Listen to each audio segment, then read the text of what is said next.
8th grade, Unit 3, Lesson 1, Understanding Proportional Relationships. Number 1. Priya jogs at a constant speed. The relationship between her distance and time is shown on the graph. Diego bikes at a constant speed twice as fast as Priya. Sketch a graph showing the relationship between Diego's distance and time.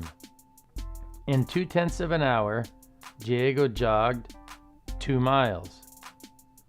In 2/10 of an hour, Priya jogged only 1 mile. Number 2. A U-Pick blueberry farm offers 6 pounds of blueberries for $16.50.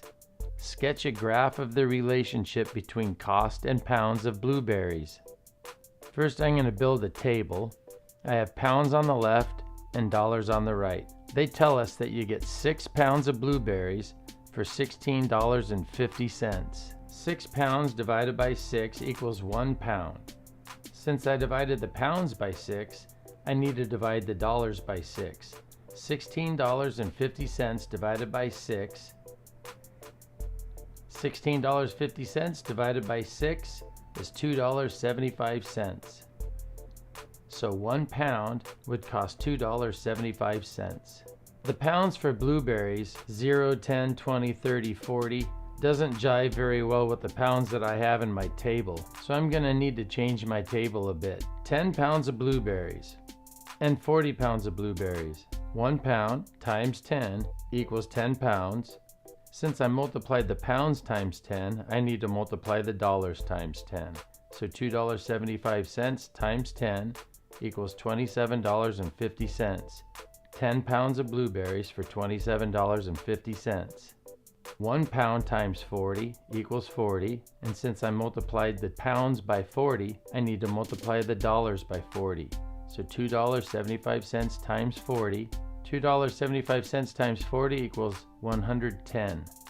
So 40 pounds of blueberries for $110. 10 pounds for $27.50. $27.50 would be somewhere between 24 and 36, a little bit closer to the 24. And so I can put my point right about there. 10 pounds and $27.50. This point represents 10 pounds and $27.50. 40 pounds and $110. So $110 would be just above the $108, and I would put my point there. And this point represents 40 pounds at $110. This line represents the relationship between pounds of blueberries and the cost in dollars. Number 3. A line contains the points -4 and 1 and 4 and 6. Decide whether or not each of these points is also on the line. We're going to find the slope. 6 minus 1, or the y value minus the y value, equals 5. That's the rise. The difference in the y value represents the rise of the slope. 4 minus a -4. That's the difference of the x values. 4 minus a -4. That's the same as 4 plus 4. And 4 plus 4 equals 8. That's the run. So the rise over run would be 5 over 8, or 5/8. 5/8 is also 5 divided by 8, which would be the decimal 625 thousandths, or 0.625. So now we're going to find the slope of the coordinates 4 and 6 and the coordinates 0 and 3 and 5/10. 6 minus 3.5, that equals 2.5. So the rise would be 2.5 and the run would be 4 minus 0. 4 minus 0 equals 4. 2.5 divided by 4, or 2.5 over 4. That's equivalent to 5/8, which is also equivalent to 625 thousandths, or 0.625. The coordinates for A would be yes. That point would be on the same line. B, 6 minus 11 equals -5 for the rise. And the run would be 4 minus 12, and 4 minus 12 equals -8. So the rise would be -5 and the run would be -8. Negative 5 divided by negative 8. That's the same thing as 5 divided by 8, or 5/8, because a negative divided by a negative is a positive. And of course 5/8 is equivalent to 5/8. So the coordinates 12 and 11 would also be on the same line.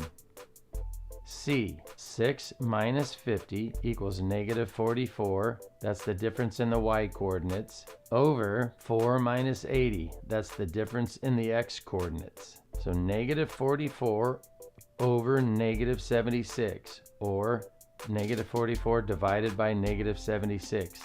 Again, a negative divided by a negative is the same thing as a positive. So it's also equivalent to 44/76, or 44 divided by 76. And that equals 0.57894, and it continues on. So that obviously is not equivalent to 0.625. So coordinates 80 and 50 will not be on the same line. D.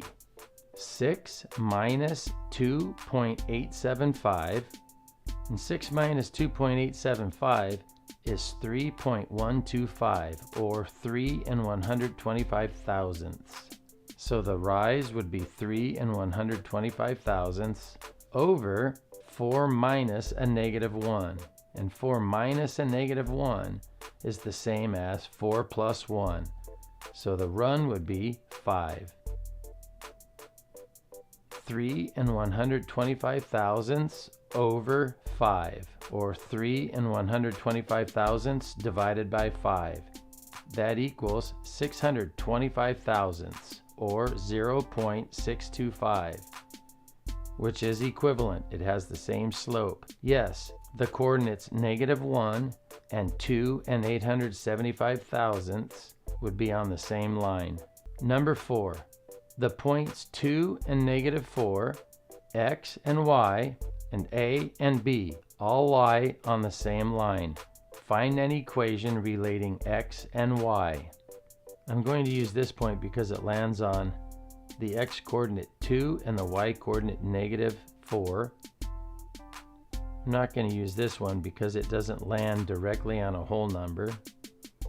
I am going to use this one because it lands directly on the whole number 6 on the x coordinate and negative 1 for the y coordinate. I'm going to use this one also because it lands on the x coordinate whole number 10 and the y coordinate whole number 2. Here's a rise of 3 and a run of 4. That means that the slope is 3 over 4, or 3/4 slope. And again, here we have a rise of 3 and a run of 4, confirming that this line has a slope of 3/4. An equation would be y minus the y coordinate of negative 4. And y minus negative 4 is positive 4. So y plus 4 over the difference of the x coordinates, x minus 2. That could be written as y plus 4 over x minus 2 equals a slope of 3/4.